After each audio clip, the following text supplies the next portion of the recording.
Like oh, I did not.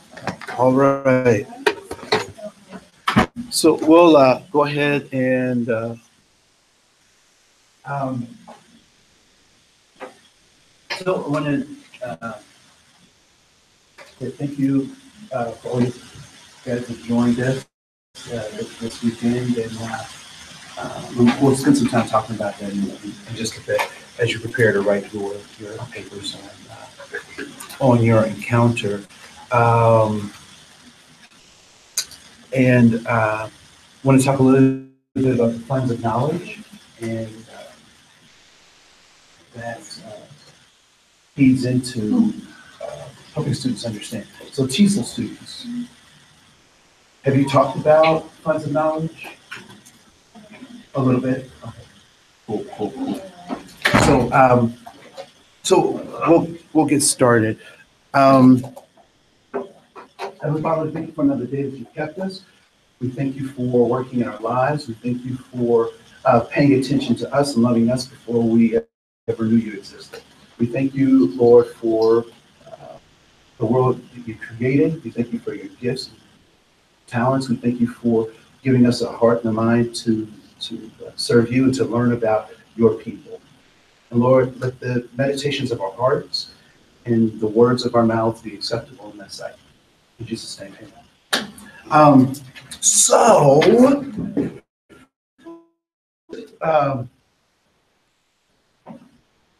So when we talk about this idea of culture, exactly is culture. So we talk about culture. How have we defined culture in this class? Well, what's a metaphor we use, right? We've used for culture in this class.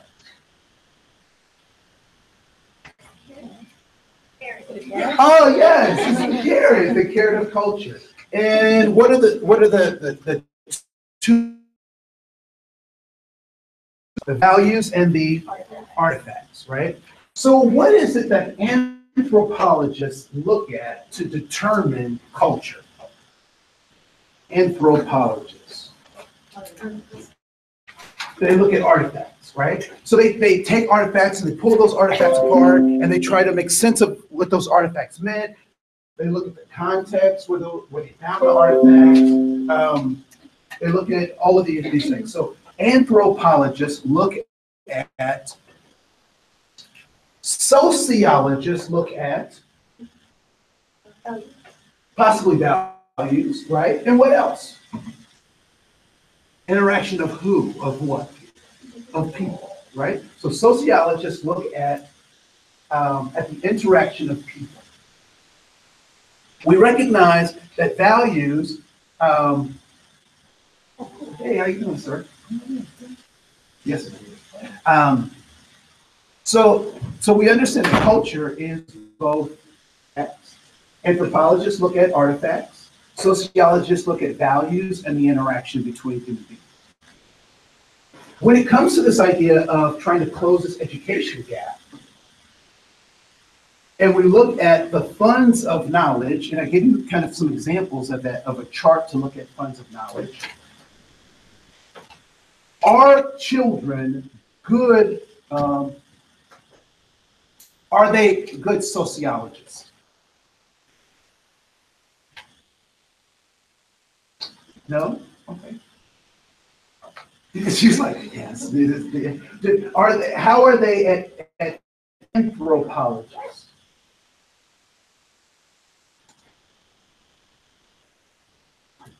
So we just said anthropology, right? Anthropologists looking at stuff, right? Okay. What do you think? Good or bad? Yes. It's kind of to get more.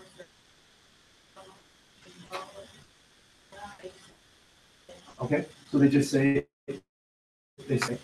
So the answer, there is no right or wrong answer to that. But I want us to think about how young people process those things, right? So when we talk about this idea of being an anthropologist, okay, so here is,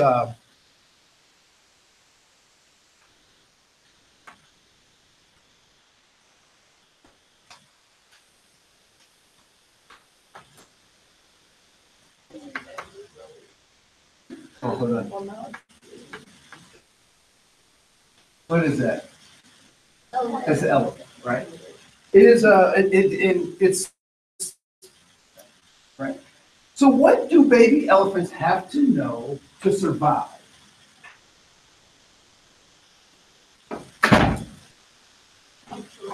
How to get food, okay, and how to get water.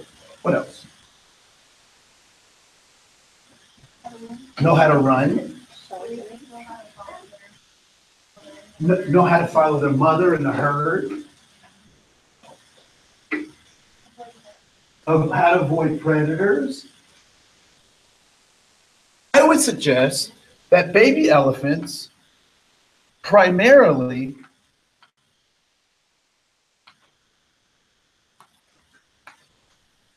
have to know everything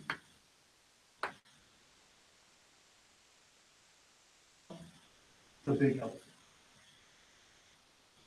They have to know everything about the big elephant, right? Important for baby elephants to know everything about the big elephants. Because that's who they follow. What else? One day they will be the big elephant. What else? That's probably their biggest threat. Why? Yeah, they're really tiny, right? They also have to recognize which elephant has an attitude. Which is the nice elephant? Which is the mean elephant? They have to figure out how to navigate all of that stuff because elephants will take care of the predators. They'll take care of making sure they have food. But if this elephant does not recognize the larger elephants, it's going to get squashed. It's going to get squashed. Only a trick because I don't expect for you to know the answer. It's only a trick because I don't expect that you'll know the answer. I want you to think of 5 hair care products that I might use.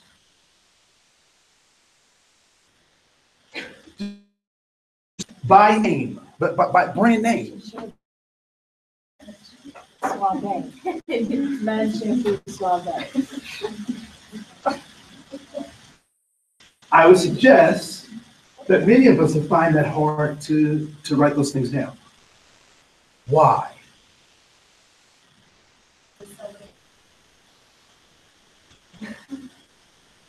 There's just so many.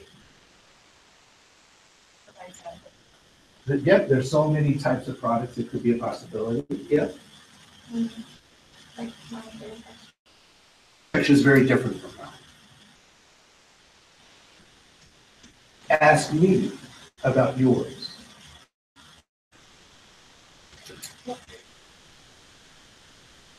Do you think I might be able to name at least 1 or 2 or 3 or 4 of the hair care product that you might use? I didn't say that you use, but that you might use.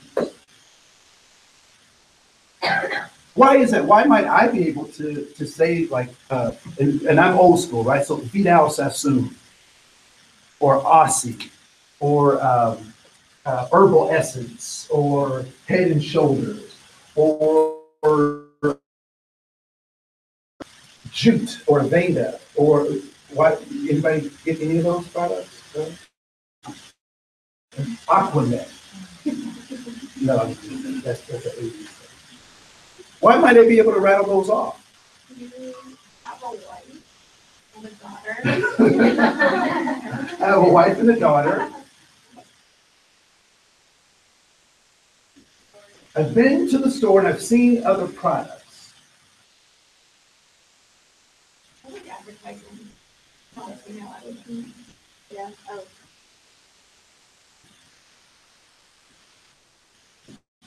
What do the big elephants have to know about the baby elephant? Nothing. Nothing.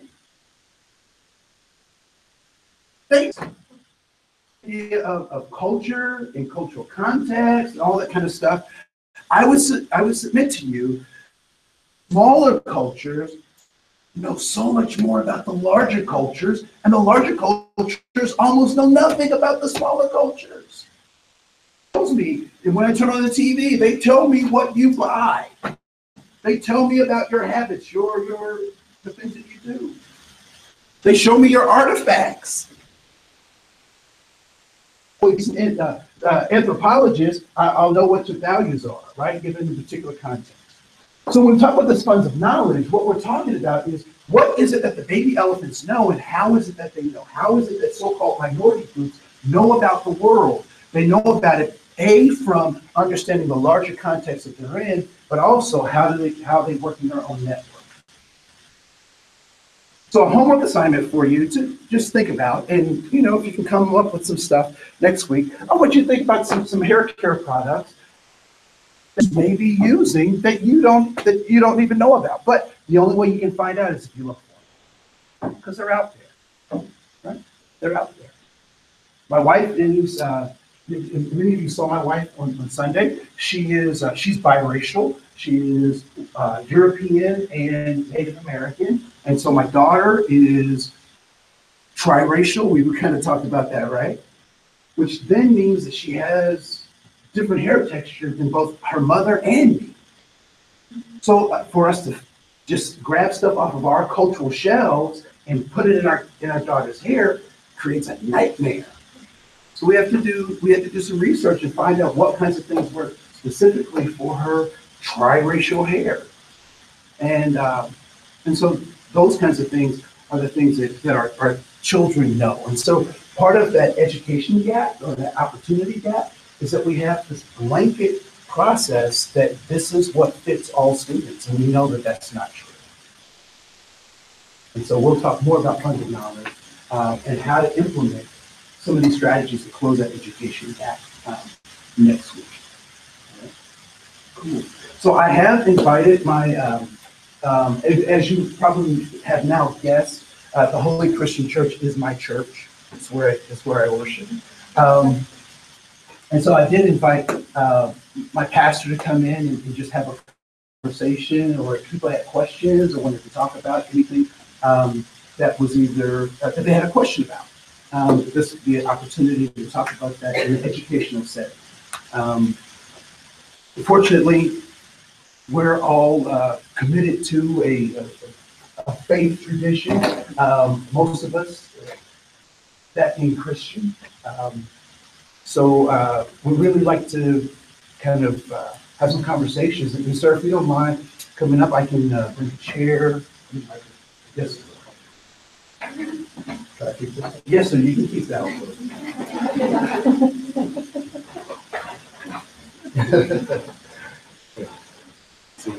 Good to see you. How's everybody? How's it all about? Where'd you park? The pond. Yeah. That's my day off. So, thanks for coming. I kind of give you a little background of myself. I was born and raised in upstate New York. And I grew up in an Italian and Jewish neighborhood. I went to all-white schools, if I could use that term here, and then went to an all-black college. And believe it or not, it was a culture shock for me to be in a homogeneous setting. The bankers were black, the grocery store owners were black, the owners of McDonald's and Burger King were African American. So it was kind of cool, to not be the minority but be the priority, just at least for those 4 years. So then I went to a seminary, Asbury Theological Seminary. Out of 1,100 students, there were 4 African Americans, and only 2 of us graduated. And that's interesting that they counted how many of us graduated. So it's kind of a weird thing. So kind of what you get at our church is you kind of get that amalgamation of my experience. Same way it is when you, how many of you are education majors? Okay, cool, this is gonna be easy. So what you bring to the classroom is your socialization. And because your teaching style is one thing, but your presentation is the product of all of the influences that have been in your life. And all those things which have affected your life in a very precious way. I think what makes a great teacher is a good education and a good passion to teach. And I would say gathered with that would be a good socialization acknowledgement or experience or experience. So for many of you, yesterday was part of the experiment or experience. It's one or the other. Kind of like it all had to do with the attitude, you know. I'm going there because it's required for class. That's cool. And then the others are like, I'm going there because this seems like it's going to be interesting, you know. And so, like my first chapel at seminary, from there, it's all these white folks. So many of them thought I was uncomfortable, but I really wasn't. And so chapel service was over, and they were talking to all of the first year students, and we had to take what was called the Bible competency exam. And coming from a Tuskegee University background, there's two things that they live by in the classroom. Number one, you're free to speak, but then it's coupled with no research, no right to speak. So it was a very Socratic, used the Socratic method of teaching. So if you didn't do your homework, you were quite embarrassed by a professor. And they always brought it within the context of if you had to do a presentation at Pepsi or for the USDA and you didn't do your work, this is what you have to face. Be glad you're facing the wheel. So that was pretty cool. So I never got embarrassed. So in Asbury, they just finished, Dr. Leslie Andrews, never forget it. She stood up and she was introducing the academic staff, the administrative staff, and said that we have to take this Bible competency exam. So one guy, he goes, I have a question. And she said, sure. You know, the chapel's packed. And he goes, how do you prepare for that exam? Now, being from Tuskegee, the Bible, fool, you know. And I was like, oh. And she goes, yeah, like he said, man, study the Bible. And I realized, like, I was in a different culture. Not that I was a different person, but that my socialization had an impact on me to a degree that it bled into learn a very good, very powerful German phraseology, sitz im Leben, which means life situation. We call it context. And so my sitz im Leben kind of allowed me to speak out loudly, but I had not really understood the context in which I was in. So after that experience, I kind of shut up for 2 years. I didn't say anything to anyone. I was just kind of like, okay. So then, like, going into the latter part of my second year, I started to speak out and started to be myself. Then I realized by speaking out and being myself, I engaged others to get to know me. And so this is what happened. This guy, you guys probably don't remember the Cosby Show. How many of you are old enough to know about the Cosby Show? Okay, so the Cosby Show was like the show. It was like stop homework, everyone's watching the Cosby Show type of deal. And this guy sitting next to me, there was Bill Cosby's son was named Theo. And so I played on the seminary basketball team. It was just a lot of fun, you know, just recreation. And so his son was there, and he goes, look, Dad, there goes Theo. He goes, don't say that. I said, no, please, let him say that. Because Theo is the son of Dr. Theo is educated. Theo is a very uppity Negro. You know, we just laughing about it. And he came up and he said to me, he said, I have never sat next to an African American before in my life. I said, wow, I can't say that. I can't get away from you guys, you know. And we laughed about it, but I allowed, by opening up, I allowed myself to challenge my own stereotypes. Stereotypes are not a gene. It's something that you inherit by virtue of what you subliminally catch on to, or what you are directly taught within your social context, or that which inadvertently becomes a part of your thought processes by, let's just say, subtle ways of looking at things that you pick up from your own family members. So I challenged people to talk, and it challenged me, and it was great. So why did I tell you all that? I'm challenging you to talk today. so that we can have not just a talk back session, but have hopefully a real educational experience. So I graduated from Asbury, and then I started working on a PhD at the University of Kentucky in interpersonal communications, in the College of Communication and Information Studies. It was the craziest amount of work I've ever done in my life, but I was ready for it because Asbury was crazy too.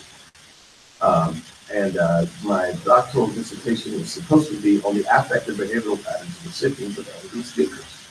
So I basically was going to talk about what happens to people when they are the recipients of an angry oratorical presentation. But I didn't finish. I'm glad I didn't finish because church is too much fun. It's a lot of fun. I planted established churches and kind of ended up being a bishop somehow. And so I oversee about 300 churches. And yeah, it's still a lot of fun. So your experience was cool. It had to be cool. It had to be cool. And cool in the sense that it sent a cool breeze through you that this is different. Or it was cool in the sense that I really enjoyed this, or this really challenged me, or this was antithetical to anything that I've ever thought about liturgy or ministry, because I come from my little E3 church or Baptist General Conference or Church of the Children Frozen, you know, whatever background you come from, I am sure that it was different. Who agrees with that? So let's start with how it shocked you. No, because I was shocked when I went into white churches and we had hymn books and I loved him. And we would say, and we were done. It was just like no one said praise God. No one taught, lift your hand. Like, okay, we're done. Then half hour later, we were really done. 30 minutes. I was like, church is open. Okay. How do you do this? I get used to that. You know, for the sake of getting along with my brothers and sisters within the context that I was in. So what about you? Come on, you dare to speak out there last week. Yes. I really interesting pictures of biological exercise because when I grew up, like was very you would see how I attacked my father down because he's very like he goes faster than I did. So it's very different. Sure. Sure. And sometimes those, what's your background here? I grew up Catholic, very good. Well, that's kind of tradition with the Roman Catholic. I don't want to assume it's Roman Catholic, right? Okay, so that's kind of a tradition, and it's also kind of a pressure. People want to get in and get out of there so they can get on with their Sunday. Yeah, but that works for them. Interesting. Yeah. What? Yeah. I think something that was surprising to me was just that we were all expected to from, and just like being pulled out of our comfort zone versus I think a lot of churches I've been, especially like my church and I grew up working and I made it kind of to a mega church, and there was no feeling of being around and being inside of your comfort zone, as opposed to yesterday was more like challenging and specific. Interesting viewpoint. Thank you, guys. Now, where are you from? I'm from Africa. Okay. I would compare it to two different settings. So growing up, my parents were Russian, so I went to a Russian Baptist church. And that was very traditional, kind of similar to what you were saying with this like, white church where you just sit, nothing happens. And then I've gone to just Baptist churches that are in English and not in Russian. And even within that, I saw a little bit more of some people raising their hands and some people praising. So to me, that was a different culture shock. And then coming to church yesterday, I was just thinking, like, oh, I wonder what my parents would say about this because it's so out of their comfort zone. But to me, like English Baptist churches, for example, or even Eagle folks, like other churches I've attended, have been a little more, you praise a little more openly, you can worship a little more than just sitting silently and within a religious context. And so I was kind of balancing different experiences that I've had, but overall it was really eye-opening and really exciting because I've also been out of country in like, Jamaican churches, and so it's just like comparing various settings that I've been in. You have to make it a great horse last 2 hours. Yeah, yeah. Interesting. It's funny because the largest church in the European Union is in the Ukraine, in Kiev, and it is a Pentecostal church. So it is, right? That's interesting. Saw other things. I actually, that I do have some new class. So, like, the pagan defensive animated resume is something that I like. It was something that I was more comfortable with, kind of like being vocal about it, but at the same time, it was very different, and like, people were getting out of their seats physically, and so that was a different aspect for me that I definitely don't have the conservative, like, don't really like something background. So if I just understand that, that's how it from my But AG with like the reality. themselves. Okay. Very good. Yeah. For me, it's more like experiencing, because I'm used to like getting next to family. This is like maybe like the people who are like getting in the worship, whatever. But then once the finish it, everyone's fighting, like, it's just like make fun of people will laugh. But like that's it. So then like when people are talking in certain things and after that, but like yeah, so that was really different. Yeah, there's different what we call homiletic styles or approaches to textual. The homiletics is basically a fancy word for the art of writing and preaching sermons. And so there's a different homiletic style that could take place, and I many times use what's called a dialogical style. Yeah. A dialogical style is good because if you remember, it sticks to you. It's kind of like sitting at a football game. Like we rock.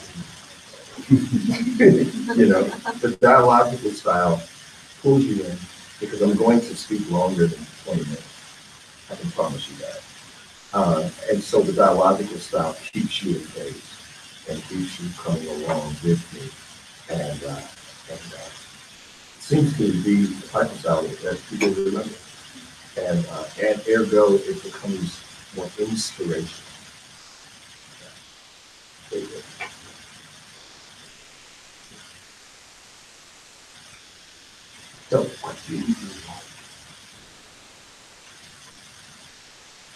So when I went to a Lutheran church, Lutheran, Anglican, BGC, or they call it Converge now. They call it BGC. What I liked was the word. I love order. It's just got to be some intelligence that goes into what we call the liturgy, right? And liturgy is just a fancy Latin term, which means with the people. It's a prescribed tradition, more so like in the Orthodox tradition in Russia, which is huge, or in the Roman Catholic tradition. They try to do the best they can to stick to the liturgy which we have in early Christian manuscripts, which reflect how the early church rendered its services. And so, having kind of a Pentecostal background and more of a liturgical education by virtue of, I would say, college and seminary, bringing those two together, I can see the best of both worlds. And then sometimes when I go to different churches, I wonder why they're not bringing these worlds together. Why not? I think sometimes, and it's a personal preference, not a biblical critique per se. I think sometimes when I go places when I can come there and leave and sit next to you and not even know who you are.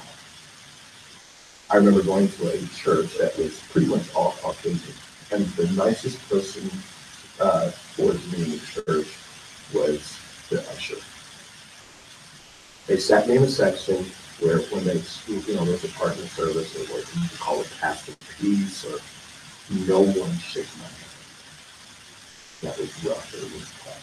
No one shook my hand. And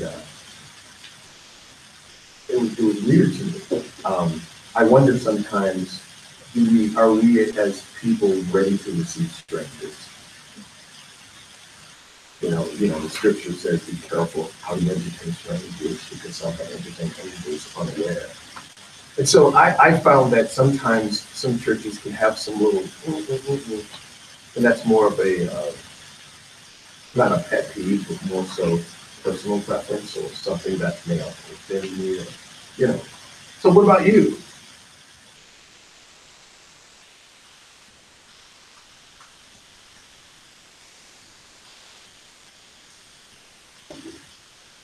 So you like everything about it?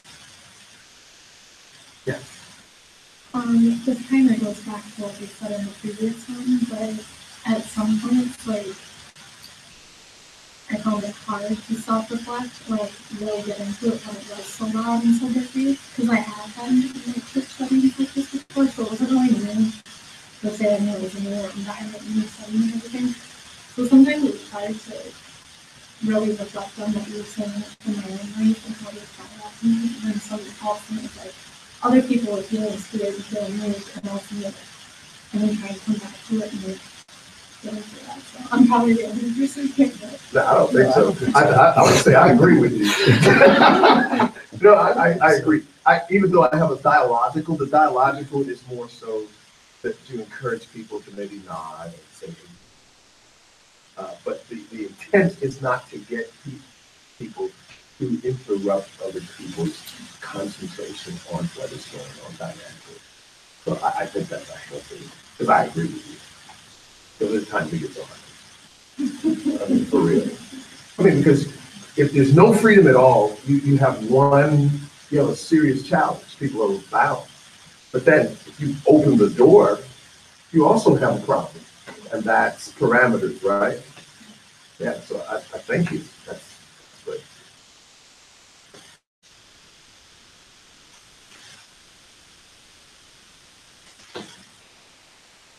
I feel like just bouncing off that correlates to what we're used to maybe as college students in a lecture setting, to be sitting still and rigid and really just listening.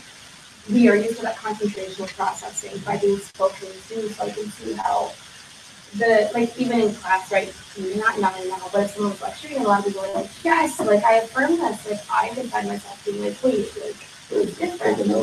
Right. I'm recording this lecture, right? Right, like it's our content. Good. I like the way you said it, that's our content. So let's roll with that for a second. So let's bring that into a classroom context. You as an instructor or as an educator. How does your socialization, like you said, I like the way you said it. You made it subjective. You made it difficult to me to reflect. That those norms that you developed that yesterday kind of violated your let's just say your ritual of reflection. How do you think that will affect you as an educator dealing with other students who may not come from the same home? Yeah. Anyway. Well, I'm not an educator. I think this class is not. No, you're not. You're not the only one. No. Everyone's an educator. Everyone may not be a school teacher. I just think like you can set up a context where it is like that everyone knows this is the time to like right now, like this is the time for you to share like what you're talking to each other, and then there are times it's like fine, go and have this continuous thing, and like at the end you can or ask questions during it, but it's not like a full-on discussion like bouncing it back and forth like a bunch of things. When you get together with your buddies and you start talking, and you make a comment like, oh yeah, I did that too, or like, that's awesome. That kind of, I think, creates the time that you present that kind of setting to anyone, young or old, that would make it a little more appropriate for, especially if someone more information. Sure. So dovetailing from there, because I totally agree with you, with what you're saying, and kind of bringing it more into a pedagogical setting. How important is it for the teacher to adjust to a context in order to make education or learning take place?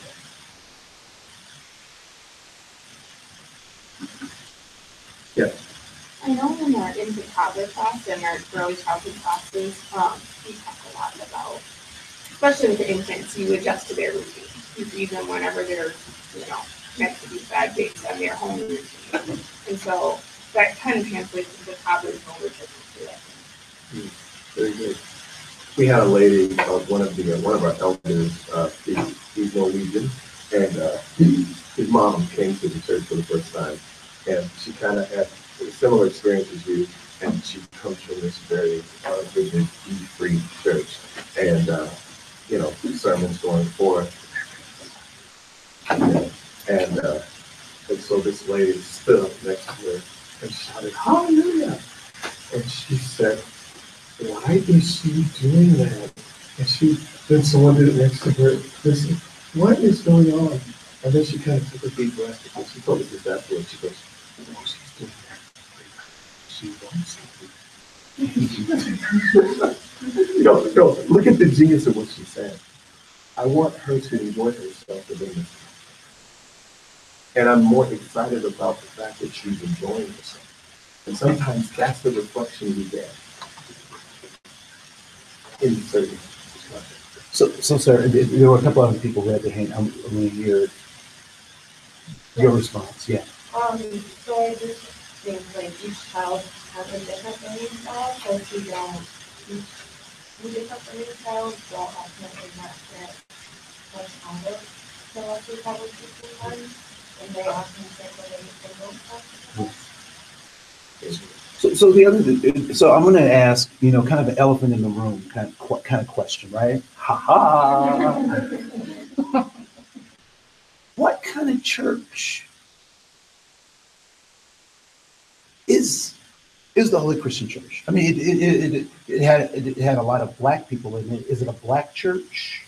Is it like what? Well, we're only a black church when whites act. Because we're only black when whites are with blacks. But when whites are with whites, they're not white. They're German, they're Italian, they're Norwegian. They're never white. If you really think about it. You're Russian, you're Ukrainian, you're even Ethiopian. But you're never white. You're only white when you're dealing with black. So then sometimes when we say, is it a black church? I question sometimes philosophically, what are we really up to? Because if I went to River Valley down off of 169, I believe. Yes, well, there's several campuses. Yeah, so River Valley, or you mentioned Eagle Brook, and I've been to Eagle Brook, sat down with their leadership. And so when I walk in Eagle Brook, I don't see black people.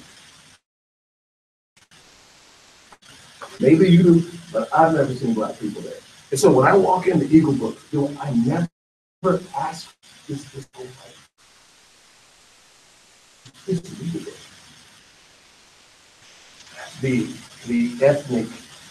The ethnic label isn't even a question until someone different walks into the equation. Does that make sense? From an ecclesiastical or theological position, I would say the Holy Christian Church is 100% Christian. It is Pentecostal. It is evangelical. It is liturgical. And I would also say it is social. Not social gospel in that context, because that has some negative connotations. We can talk about my friend John Piper and others. But it's social in the sense that we are engaged in the social ills of our community, bringing Christ to the community and showing the community what Christ's answer is to some of the plaguing ills of society. and then building that bridge, but also inviting them to walk across that bridge to come to Christ as well. So the Holy Christian Church strives to be, I would say, as there's actually a Russian theologian, one of my favorites, name was Jaroslav Pelikan. And Jaroslav Pelikan says that he defines Christian doctrine, and he says it is everything that the Christian church, the historic Christian church, has taught, confessed, and believed on the basis of the Word of God. He's one of my favorites, and I would say in that terse statement, it sums up, I would say, who we are. But when you come in, you see a lot of African Americans because you usually see the representation of the leadership, no matter what organization you're talking about. And I think it's cool, but you see what you couldn't see it. I mean, I would love to have on the wall when you walk in an architect, our leadership is diverse, but it really is. We're talking decision making. Matter of fact, a good number of them are graduates of the university. Back then it was like a college. So yeah, it's cool. I think when you don't have that kind of church, you're kind of missing out, in my opinion, on really being held accountable for what it means to live in the image of Christ. So I also have background information because I attend, right? So, yeah, just a little bit. So one of the things I think is can you talk about the Coon Rapids, Mounds View, 38th Street, 125 Stevens Street? Okay, so I lived in Anoka County when we came here, and when we launched the church, we said that we were going to reach three groups of people: the unchurched, the ex-church, and the church people. And God has a sense of humor, because for the first 3 years of our church, no black showed up. It was all white. And I remember praying, okay, God, is this real? Because it was so different. I mean, it's kind of like you being a church planner with someone, and you go out to Edina, and the church is all black. You know, because there was about, Anoka County at the time was about 2% African American. So we're going to reach all the African Americans out in Anoka County. Well, the African Americans in Anoka County did not come. My family did. They didn't come. So, first 3 years, finally, a couple of blacks came in. They came in, and it was weird for them because they saw this African American gathering, this small but growing Christian church that was predominantly Caucasian. And so when we ended up moving out of my home, which is really cool.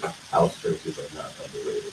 There's just so much intimacy, and you know, you wish you could like go back to that. I guess you do, yes, so we went from there. We bought a building in Coon Rapids, and the church had a few more blacks came. And the church at that time was maybe about 15%, 20% African American.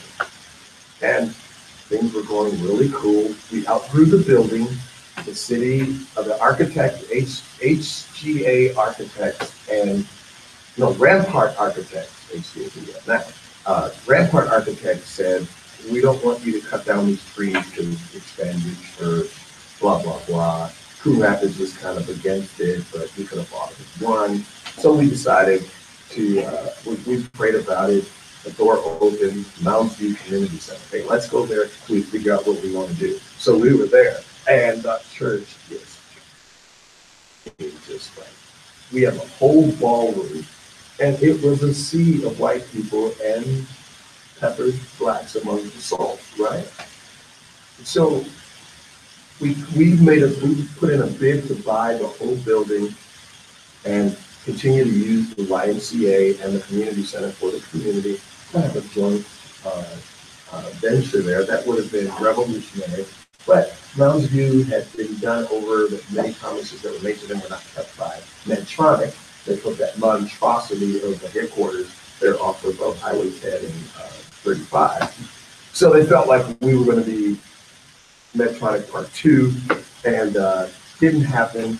So a building became available. We prayed about it on 38th Street in Minneapolis, and we said, hey, this is cool. We've got people coming from all over. We'll go there. When we arrived at 38th Street, we found out quickly that race doesn't matter,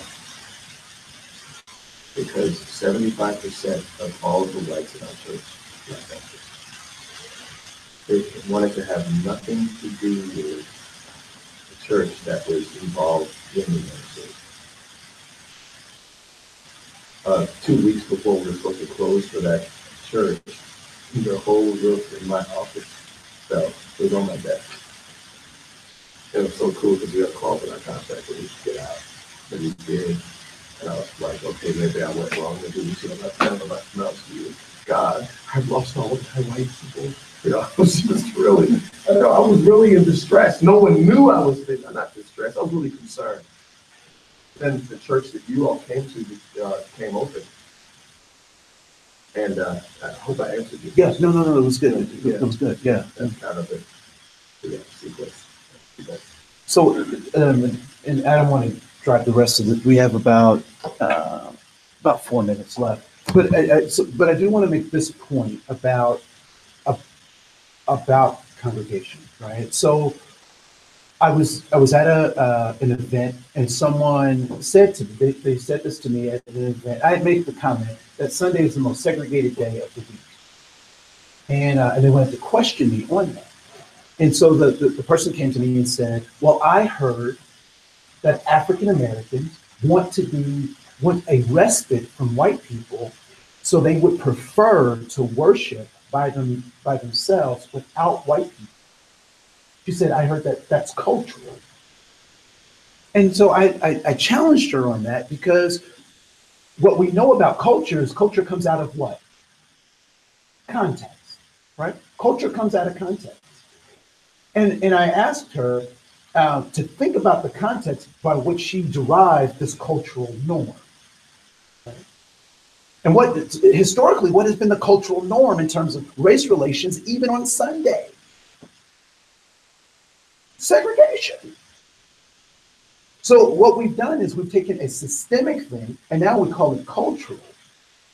But if we want to tell the truth, we have to figure out how we fix that. Right? So I went to Jacob's church yesterday. Absolutely amazing. The word of God was preached straight from the Bible. The way they demonstrated it was different than the way that we demonstrated it that morning, but it was still the same thing. And I'm wondering, like, what is heaven going to be like when we're all there together? And when do we start practicing for eternity? When do we start practicing for eternity? So as you think about this particular, you think about Sunday, you think about other places that you've been, ask yourself, am I still being tricked by that old context? And if you don't mind, Yes, be sure that you take full advantage of this experience. One of the greatest contributions you can give to a classroom is that you are a scholar in residence, regardless of what age group you're working with, especially when it comes to Christian thought or Christian related topics and subjects, and I would say dealing with this context, churches. We want to prove that gravity is 9.8 times 10 to the 23rd meters per second square, and we want to be sure that we know that there is a case, but we have a fear of proving some of the social norms that we have accepted. And it becomes difficult, and I'm not going to say I don't understand, but I challenge you to understand. Don't just accept what someone else says or what society says or what you have been socialized to believe as it pertains to people or persons of another so-called ethnic group or so-called race, or who come from a different Christian experience that may not be contextual to what you're used to. I mean, you're at Bethel, you have Laurel Bunker, it's like, come on, really? Because you have two-edged sword, right? No, really three. You have a female that's made probably all of, what's the type of church they go? What's the name of this church? Bethlehem Baptist guys say, I'm not going because I'm not sitting under a woman. And then you have an African-American female, and then third, you have an African-American female who is very charismatic in her presentation. It's almost like, okay, we're stuck with her. Now we get stuck with her. She's a part of your educational experience, and hopefully will cause you to say, this is what I believe, or this is what I have believed. And I would challenge you to take a look at your beliefs with research and be sure to it that you can substantiate what you believe in. If you come to that point, to God be the glory, but you will be robbing yourself of a very expensive education, and to have such a illustrious library and resources all around you to ever just accept something just the way it is. Because if I accepted my mom's view of race, I wouldn't be in this class today. My mom, don't date white girls. That was her motto. And I never understood why she said don't date white girls. White girls liked me. I was an athlete. I was articulate and or whatever the case may be. But one day I had to talk to my mom, and I said, Mom, you have white friends on your job. Why are you probably dating white women? She told me something that really caused me to understand her.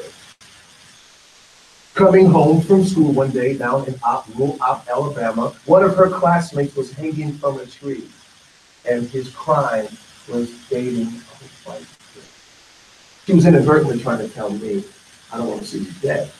She didn't equate that we're in a different context now, but it was a brand in her memory, which became her value. So the unintended consequence of what she saw became a quasi stay away from white people doctrine to me, which I was able to challenge by scripture, tradition, reason, and experience. I would challenge you to do the same, because there's a lot of great people out there. You would allow them to be your people out there. Thank you, sir. I'll see you guys on. Have a great holiday weekend, and I'll see you guys on Monday. Nobody's listening. Thanksgiving break. We're ready to go home. Thank you. Yeah,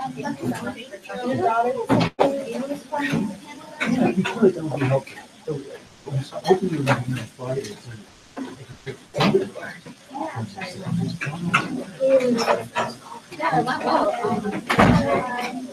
If you get the chance to watch it, you should let me know. Yeah, well, It's really interesting in the last 3 months. Blows up. I mean, basically, your daughter feeling okay? Yeah, she's feeling better. Yeah, I was gonna ask that. So there are 40 kids in children's. we found out about it. Something, and they all.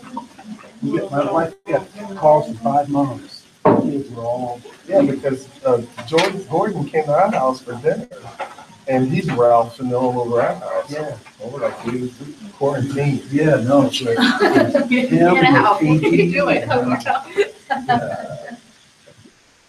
Now, where are you all from? I'm from Brooklyn Park. Okay. So you get it. Yeah.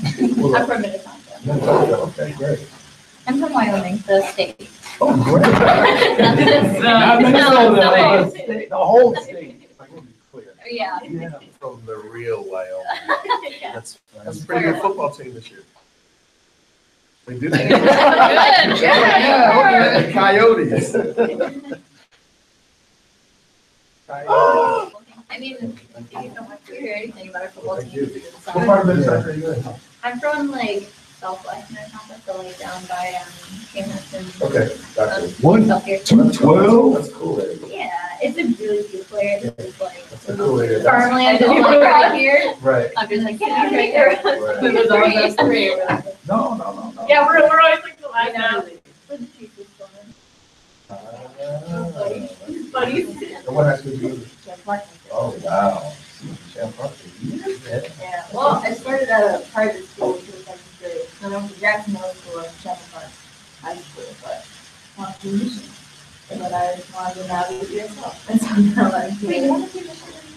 Yeah, I know, I told Dr. Sarah, she got it. She's like, I thought you Wow. awesome. Do you know Dr. Sarah? I don't think so. Oh, you know that. She, But you need to. I go to Grace Scholarship. Everyone needs to know her. Cool. You, yeah.